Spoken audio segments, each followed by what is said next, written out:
I'm sure that most of you have heard of an OVA known as Boku no Pico before clicking on this video, and there's a very good reason for that. It's an infamous piece of animation that ended up garnering meme status, and it was common for people to try to trick their friends into watching it, which actually reignited when My Hero Academia came out, since the Japanese title also starts with Boku, leading to some easy trickery. Now here's the thing, I didn't become a weeb until I was already in my 20s. The only anime I had ever watched prior to graduating high school was Pokemon, and that doesn't count because every 90s kid watched Pokemon. And even I knew about Boku no Pico, it was that infamous. One of the things that made it so infamous is the fact that it is extremely not safe for work and is also very non-vanilla in ways that I can't mention this early into the video. But that's pretty much all I ever really knew about it. And regular viewers of my channel will know that I've long since learned that adult content in media alone is not enough to discount artistic merit. There are plenty of things that I've played, watched, and read that contain adult content that still have real stories to tell. And in many cases, the story is actually enhanced by that content because it is a part of the human experience and there are writers capable of utilizing it. So I decided to give Boku no Pico a fair chance, to see if it can stand on its own or if it's actually as bad as people say. And of course, to share my findings with the world. Oh, and by the way, I do have a podcast now. I am one of the hosts of the Villain Arc podcast where we review all things weeb. We've had some great guests on, including the person who translated Maggot Baits, Jujutsu Kaisen, Oreimo, and more. And more recently, we had MR from the VNsure podcast, which I've guested on multiple times. That should have released before this video, so assuming that happened, I'll leave a link in the description. Go check it out. Just a few very quick things before we get started. Firstly, I am going to have to get a bit cagey with my vocabulary in this video. Demonetization is pretty much a given, but I want to make sure that this video doesn't get taken down outright. YouTubers speaking in code annoys me too, but I think I kind of have to do it this time. Secondly, I'm not going to encourage or discourage anyone from watching Boku no Pico for themselves, but do be aware that I'm from the US, and we have arguably the strongest free speech and free expression protections in the world. So while it's perfectly legal over here, there are countries where it is not legal. So please do check your local laws if you decide to watch it. I don't want any of you getting into trouble. I won't show anything even remotely NSFW, so this video is safe, but just be careful if you want to see the full OVA. Okay, let's move on. So I went in knowing very little and ended up watching all 3 episodes of the OVA. And I'm going to spoil the conclusion a bit right now. I know my intro kinda primed you to think there might be a deep story that got overshadowed by the infamy of its adult content, but in reality there's not all that much there, and what story it does have is executed fairly poorly. I think there are some interesting things to talk about, and it does at times seem like it wanted to pretend it has a real story, but it never actually committed to it, and the end result was mostly fetish material. Okay, so I think we're far enough into the video for me to address the elephant in the room. Boku no Pico is a Shotokan hentai, and according to the producer, it may have actually been the first of its kind. As it gained infamy, the people who were exposed to it had naturally never seen anything like it, and had a very visceral reaction to it. Completely understandable in my opinion. I'm pretty desensitized to sexual content in media because I'm used to media that contains it, both for artistic reasons and other reasons. Plus, I just so happen to have a very analytical mindset when it comes to fiction, so I think I'm extra primed to be able to look past things like that. So what I'm trying to say is, while I'm usually the first to laugh at the people who get stun-locked by adult content, I do understand it in this case. That being said, this video is not about the ethics of Shotokan or anything like that. Personally, I'm not into it, but I'm also not outraged by it because it is fiction. So any FAP value will be lost on me, but I'm not gonna get stun-locked by it. That's all that really needs to be said, so I'm not gonna discuss it any further. So with that, let's start out with episode 1. Each of the 3 episodes of Boku no Pico start out with an OP, and naturally, the episode 1 OP is going to be most people's first impression of this series. And immediately there's a bit of tonal contrast here. The song itself is this poppy soft rock love song that's honestly pretty cute, but the visuals focus on our main character Pico, who is an effeminate boy, and the intro sequence is extremely fan-servicey. Like, they knew their intended audience with this one. Tons of ass shots, a few crotch shots, and he progressively gets less and less clothed as it goes on until he's getting a full-on handy by the end of it. It's just a little weird to see all this next to such a wholesome opening theme. Then the episode opens up to kind of an H scene, or more like the beginnings of one. Pico is there with a man he would address as Mokun, and there isn't actually very much shown just yet. It's mostly conveyed through close-ups and focuses more on Pico's reactions, with the actual actions mostly being covered up by the camera angles. It's not yet evident, but this is actually a flash forward. Boku no Pico likes to do this, I think, as a way of teasing the meat of the episode, no pun intended. I don't think it really works, but then again I'm not the target demographic here, so maybe it'd be different for an actual Shotokan. But one weird thing about these flash-forward scenes is that they don't actually reference any specific scene. Or to be more clear, the flash-forward scene is not actually shown later in the episode. There are other similar scenes, of course, but that particular scene is something that happens off-screen. I think that's kinda dumb. If you're gonna be essentially teasing a future scene, it would make sense to show that scene, would it not?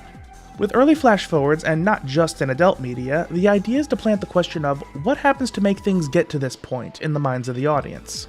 So later on, once the scene actually happens, they can have that light bulb moment and appreciate the setup that was being done. I just feel like it doesn't serve much of a purpose when we never see it again. Moving on, we have a short scene that's a quick introduction to our two primary characters for this episode. Mokun is sitting in the park and ends up looking through one of those paid binoculars and of course ends up creeping on a nude Pico, who was swimming in a somewhat secluded section of what I assume is the ocean, but I can't say for certain. I don't know why Pico decided to hang around naked in a place where he could be very easily seen by passersby and not just via the binoculars, but if I question every logical inconsistency in this series, we're gonna be here all day. But the scene ends quickly with the time running out on the binoculars and Pico is gone by the time Mokun looks back. Next we move to, I think it's a tea shop, but it could be a cafe. It's run by an old dude and guess who pops in around the corner? None other than Pico wearing a distinctly girly apron. Yeah, Pico was a femboy from back when we still called him traps. It's never really explained why Pico dresses and acts the way he does, though there is a point where they pretend like they're going to touch on his relationship with masculinity and femininity, but like, they don't. But back to the story, Pico is the grandson of the shop owner. Now, don't get the wrong idea.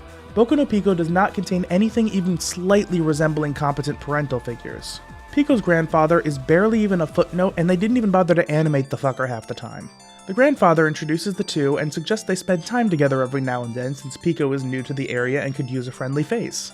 That's pretty weird in my eyes, but Boku no Pico loves to have characters just do things to move the plot along even if it makes no real sense in context. Now obviously as this is an 18+ series, it's not super surprising that the focus really isn't on the plot. This is not something like Euphoria or Muv-Luv or Katwa Shoujo, titles that tell genuine stories which do sometimes involve sex. This is smut first and foremost, and I do understand that. But even keeping that in mind, there are so many weird and dumb things happening in this series, and this scene is just one example. And they could have easily written something more logical, but it seems like they spent the bare minimum of time on anything that wasn't the smut. Like, instead of the old guy basically saying, "Hey, you buy tea from me a lot, why don't you hang out with my underage grandson?"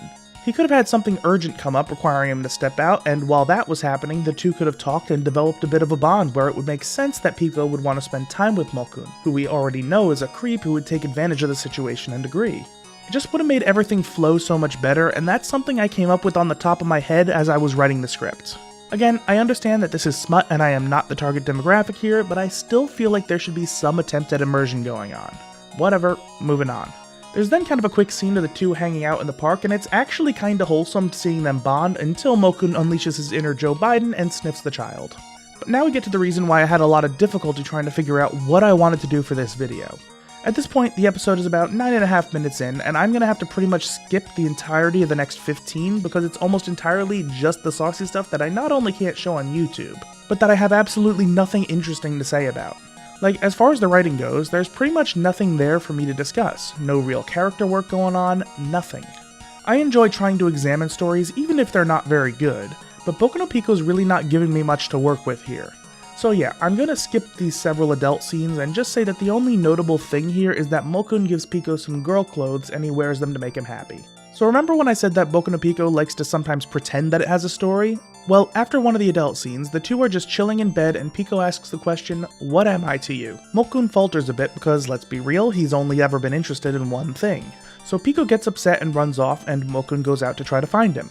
When he does manage to find him, he sees that Pico has cut his hair into a more masculine style and is now wearing boy clothes. They have a brief confrontation, and by that I mean it's literally like 3 lines from each of them that boils down to, "Why did you come here? Come on, let's go home." Then they end up walking away together, and I guess they're cool now because they go to the water and splash each other a bit before fucking for one last time to close out the episode.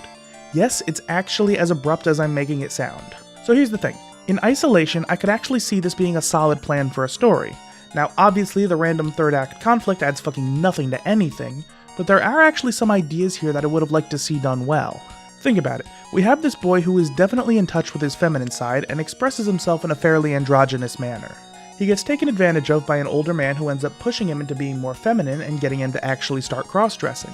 But then when he finds out that this guy doesn't really have any real feelings for him, he ends up rejecting his feminine side outright and becoming more masculine than he was at the start. Am I crazy here, or are these actually some interesting and nuanced character beats? This could have been a compelling story about how Pico's experiences shape his relationship with his body and how he expresses himself. But of course, it lingers on that idea for like 2 minutes and then he immediately makes up with the dude for no discernible reason, and that's episode 1. I think I've made my thoughts on this pretty clear so far, so let's just keep moving. Episode 2 starts out with another unique OP that, much like the first, is a cute and wholesome song with very fanservice-y visuals accompanying it. Though this time we do see another boy around Pico's age who is going to be the focus of this episode. As we learn from the title screen, he's named Chico. So we've got Pico and Chico. So the episode proper starts out with Chico standing naked in a stream trying to catch fish barehanded. Turns out Pico was watching him from a nearby rock. And for the record, Pico is back to his androgynous appearance. We don't get to see their actual introduction beyond Chico simply noticing he's being watched, but the two immediately become friends. I'm not sure when would be the best point to mention this, but Mokun is no longer in the picture. He presumably had an unfortunate wood chipper related accident, and he's just gone, never to be seen or even mentioned again. Continuity is something the writers of Boku no Pico took more as a suggestion than a hard rule. So Chico brings Pico to his home out in the boonies, where it's just him and his older sister who is currently raising him, and fun fact, she's actually the only woman who appears in the entire series. It may be inconvenient at times, but both of them seem to enjoy living there. Then we get a quick montage of Pico and Chico playing in the barn and out in the woods. For some reason, they're both naked. Don't ask me why, I'm done questioning it. So the two end up having a sleepover. I guess they just kinda decided to stop even pretending that Pico has anything even close to a parental supervision, because he just kinda does things for the rest of the series, gone for days or possibly weeks on end. Nobody gives a shit. His grandfather is probably just still framing it back at the tea shop, completely unaware that anything has happened anywhere for any reason. But back to the scene, Chico decides to let Pico in on his little secret. Chico has an attic bedroom, and in the corner of the room there's a crack in the floor. The two look through the crack and get a perfect view of Chico's sister jilling off with a banana. Chico doesn't really understand what's going on, but he's fascinated by it. And I have to say that part of the scene is really fucking funny, but I can't show it to you. Let me try to explain. So the two boys are on all fours looking through this crack in the floor, and naturally part of the scene is shot from behind. Nothing NSFW just yet, but definitely spicier than I'd be comfortable putting on YouTube. But before I explain why this bit is so funny, I do have to explain something else real quick.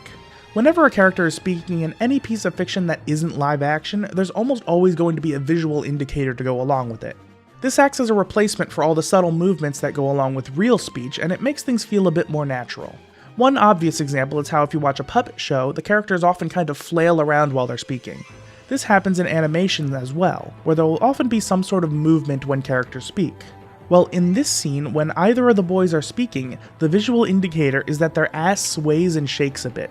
It's just so stupid and unnatural that I actually burst out laughing when I saw it.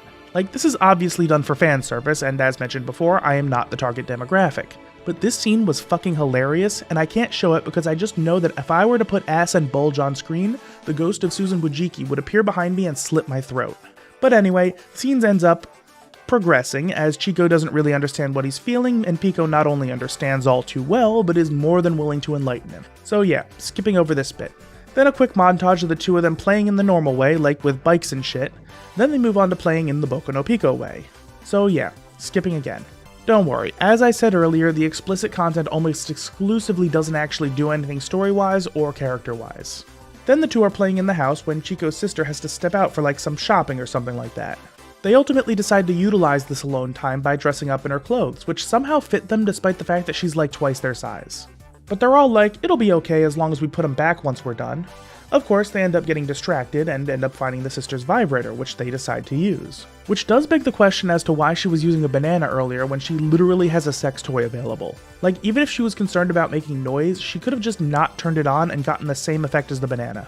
So Pico and Chico continue doing things that I can't show on YouTube, and the sister ends up coming home. They're too preoccupied to notice her, and she sees them. But instead of any kind of normal human reaction, she pretty much immediately starts doing things to herself that I can't show on YouTube. But yeah, when Boku no Pico introduced a woman that looks like this, I shouldn't be surprised when she turns out to be a massive fujoshi.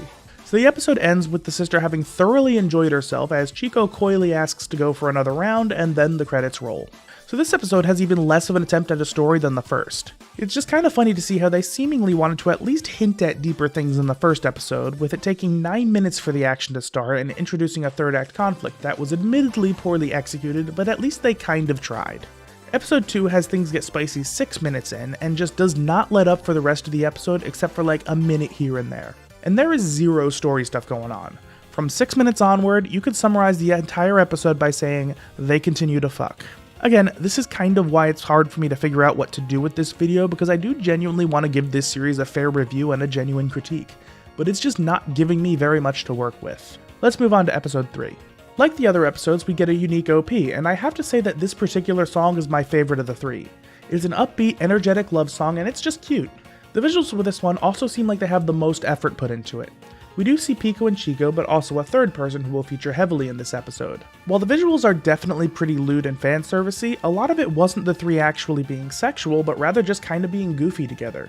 Like in one shot they're dressed like cavemen, or they're in ballroom outfits and dancing together, or they're mermaids. That kind of thing. Not gonna say I outright enjoyed the visuals, because again, it's appealing to people who aren't me, but it definitely felt more tasteful than the other 2 episodes. After the OP, we start off with another flash forward. Yet, this episode is pretty much a return to form and has a similar structure to episode 1.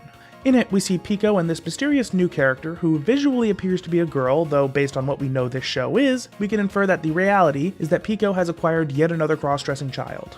And it's made very clear that the two of them have entered a relationship as the title card drops, revealing that this new person's name is Coco, which interestingly enough is actually written in English as opposed to Pico and Chico's names, which are written out in hiragana, which is phonetic Japanese. One neat thing about this new character is that his name Coco is pronounced identically to the Japanese word koko, which means here, as in here and not there. So there's actually a decent amount of Japanese wordplay going on in this episode, and at least in the upload that I watched, there was some translator's notes explaining some of it, which I find interesting. So once again, we're in a new location as well. Episode 1 was in what looked to be a large town.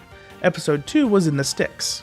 Episode 3 is in the city, and we start out with Pico trying to find Chico, who is giving really shitty directions over the phone. Like, all his landmarks are things that either don't stay put or can be seen from literally the entire city. Chico's kind of a dumbass. And for the record, Boku no Pico has also given up on pretending that Chico has anything resembling parental supervision as well. Also amusingly, the city is pretty much devoid of life outside our 3 protagonists. I understand that this was to save money in production, but I still find it kinda funny that there's absolutely nobody else in this large city. A dramatic blackout then happens, though the city's lights go out in sequence rather than all at once, and it ends up highlighting Coco, who is standing on top of a building, strips off his dress, lets it fall off the fucking roof for some reason, and dives into a pool that's apparently there. I can't figure out the logistics of this one, honestly. Also, it's not really clear if this actually happened or if Pico actually saw this. It's shot kind of like he does, but also when they meet Coco later, he doesn't seem to recognize him. Also, at times this episode really wants to be Ghost in the Shell, and the city lights doing patterns and shit is just one example. Another good example is how immediately after Coco's dive, we see various shots of things in the city like the monorail, a cup of coffee at a cafe, and cars going down the street with a transparent Coco walking across the screen. I have no fucking idea what they were going for here, because with something like Ghost in the Shell, the eclectic visuals and eerie symbolism feed into the overall themes of identity crisis and what it truly means to be human. But here we've got episode 3 of a Shotokan OVA that does not have much of anything in the way of underlying themes, so it kind of falls flat. So like, maybe they were trying to cultivate an air of mystery surrounding Coco because he is a mysterious figure and there are a lot of unanswered questions. But the show doesn't even seem to pretend to care about these questions, so why should I? Coco's proper introduction to the group happens when Pico and Chico are at a gachapon machine and Chico is trying to win a particular prize, giving the rejects to Pico. Coco admires the pins, Pico offers him one, and Coco proceeds to talk him into giving up 3. Granted, it's not like Pico is particularly attached to those pins, but it still seems like a bit of a dick move. Still, they find him endearing and he invites them to his place. And this is where the first piece of wordplay comes in. Coco introduces himself as Coco like in Koko ni iru, which is Japanese for I'm here, because I'll always be here on this planet. Yeah, Coco's kinda fucking weird, but I can appreciate the wordplay going on here. One thing I do want to mention is that with Coco's introduction to the group, they actually make up the full spectrum of masculine to feminine. While Chico is fairly effeminate, he is the most masculine of the group and the one who dresses the most like a boy. Pico is androgynous and doesn't dress in a distinctly gendered way, and Coco is a full-on cross-dresser. So it turns out Coco lives in an apparently abandoned tunnel in the subway system that he has slowly built up, most likely by stealing shit like traffic signs, decorations, a fully stocked refrigerator, you name it. And it even has electricity, though it comes and goes. Once again, Boku no Pico does not have anything close to parental supervision, to the point where it makes the parents in Pokemon games look responsible. So the two sleep over, and Coco apparently also has a fully fixtured bathroom, so they're able to shower, and the writers once again hint that they want to pretend that there's a real story going on, by having Chico tell Pico that Coco is pretty, which makes Pico a bit jealous. The subway lights end up doing more artsy shit, and in the middle of the night, Pico ends up getting a bit voyeuristic on Coco, which leads to him getting caught, and a subsequent scene that I am not going to discuss in detail. Though I will say that this sequence completely destroys the character stuff they were just attempting to set up. So they were clearly hinting that Pico had caught feelings for Chico, and he was a bit worried that Coco might end up stealing his affections, leading him to have conflicting emotions about their new friend. And then that fucking night, Pico gets seduced by Coco. It would have made so much more sense if it was Chico who got seduced, and as you probably guessed, that does eventually happen anyway, because then they could have actually done stuff with that jealousy angle that they were just trying to set up. But now Pico has no standing to be upset when that does end up happening because, oh no, the two people he's fucking are also fucking each other? Any betrayal he would have felt from Chico would be completely unsubstantiated because he did literally the exact same betrayal to him in this scene. Like, come on, the writers would have been better off not even trying. I will also say that they wait 10 minutes before things get sexual in this episode, which is almost halfway in if you don't include the credits. That's the longest it's taken so far, and I think it's because they once again tried to have a story but refused to actually commit to one. The next day, the three go out to explore the city together, though Pico and Chico borrow some of Coco's clothes, so they're all full on cross-dressing now. The city scene mostly ends up being an exhibition of how Coco is one of those haha weird and quirky characters, talking about fairies and shit, showing off his collection of 9 fucking cell phones, because if he only got one, it would be lonely. Probably also stolen, by the way. Coco then tries to tie the phones connecting and disconnecting to how human nerves and neurons work, and it forms a brain, which is where the fairies live. Again, it almost feels like they're trying to emulate the ideas of one of these old school cyberpunk anime, like take your pick of them. But of course, this is a Shotokan OVA, and none of that really adds anything to the story because they don't actually do anything with it. They then have a bit of a break where Chico gets distracted by another gachapon machine, and they once again try to play up the jealousy angle with Coco saying, oh, he's cute, I like him, before immediately having Pico and Coco do things in a scene that I once again will be skipping. Fast forward to that night, Pico sees that Chico isn't in bed and ends up seeing him together with Coco, and they once again hint at the jealousy angle. And the next day, Chico wants Coco to take them to the big red tower in the center of the city, and Pico gets all depressed and goes like, I'll stay behind, you two go together. The idea is that he feels like he's become the third wheel, which I would find so much more believable were he not also fucking Coco. Like, I genuinely do not understand where this is coming from because he is very much having sex with both of them, so I have no idea why the hell he feels left out. This then leads Coco to believe that he's driving a wedge between the two of them, so he just fucks off. The two then immediately throw away any tension they had between them and they go searching for Coco, eventually realizing that he'd be at the big red tower. They find him and he's all like, being together is the best, isn't it? So apparently, that whole thing was just him trying to bring them closer together once again. There was no attempt at any actual character work or conflict resolution going on during this sequence, so it's once again a case of the writers pretending there's a real story here. And much like episode 1, I feel like there could have been something there had there been literally any care put into it. I could see a scenario where the story was that Coco meets the duo, Chico becomes somewhat enamored with their new friend, and Pico starts to get jealous. Things reach a breaking point when Pico catches the two of them in the act and starts to pull away, leading Coco to disappear, and while the two look for him, they end up talking their shit out and rediscovering their existing bond. And when they finally find Coco, he's all like, I care about you both and want you both in my life, leading the three of them to agree to basically continue being inseparable. But of course, that's not what happened. It speedran through everything, and after another dramatic city light display, the three proceed to do exactly what you think. Again, I'm gonna be skipping this scene, but I will say they go through like every possible permutation of 3 male bodies, and it's kind of funny because I think the creators were like, oh shit, we haven't had any scenes of the 3 of them yet. We need to get through every position we can think of before we end the episode. So then, literally right as they finish, fireworks start going off. Then the city lights do another display to create a shooting star centered on the tower, and the episode ends with a nude Pico breaking the 4th wall to look directly at the camera and with a wink say, we'll see each other again, right? Which I find extra hilarious considering this is where the OVA ends, so no, you actually won't see him again. And that's the end of Boku no Pico. What can I really say about this OVA that hasn't already been said? It's infamous at all hell, though that's pretty much entirely due to the sexual content. Aside from that, this is as bland and nondescript as it gets. I do like the voice acting and the music, but beyond that, there's really nothing there to sink your teeth into. It is as generic a story as you can possibly get given the subject matter, and I really wish there was more to it. As is, it's not even bad enough to get the kind of campy enjoyment I get out of something like The Room, Plan 9 from Outer Space, or Sharktopus. It's just boring, honestly. And that's disappointing to me because I was hoping that its infamy would lead me to something I could have fun with, but that's just not what I got. So do I recommend Boku no Pico? Hell no. You should only even consider it if you have the particular fetish that it appeals to. Though even then, there are probably better options out there. Sadly, there just really isn't much of value there. Thanks for watching. Big thank you to my channel members, especially my $10 member, Bulk Squat Thrust. Members got to see this video early, so if that's something you're interested in, click the join button down below for as little as $1 a month. Please do leave a like if you enjoyed because it really does help me out, and let me know if there's anything else you'd like me to take a look at. I can't necessarily promise a video, but I do take all suggestions into consideration. Once again, thank you all for watching, and I'll see you next time. Play the electro swing. Hit the road, Jack, and don't you come back no more, no more.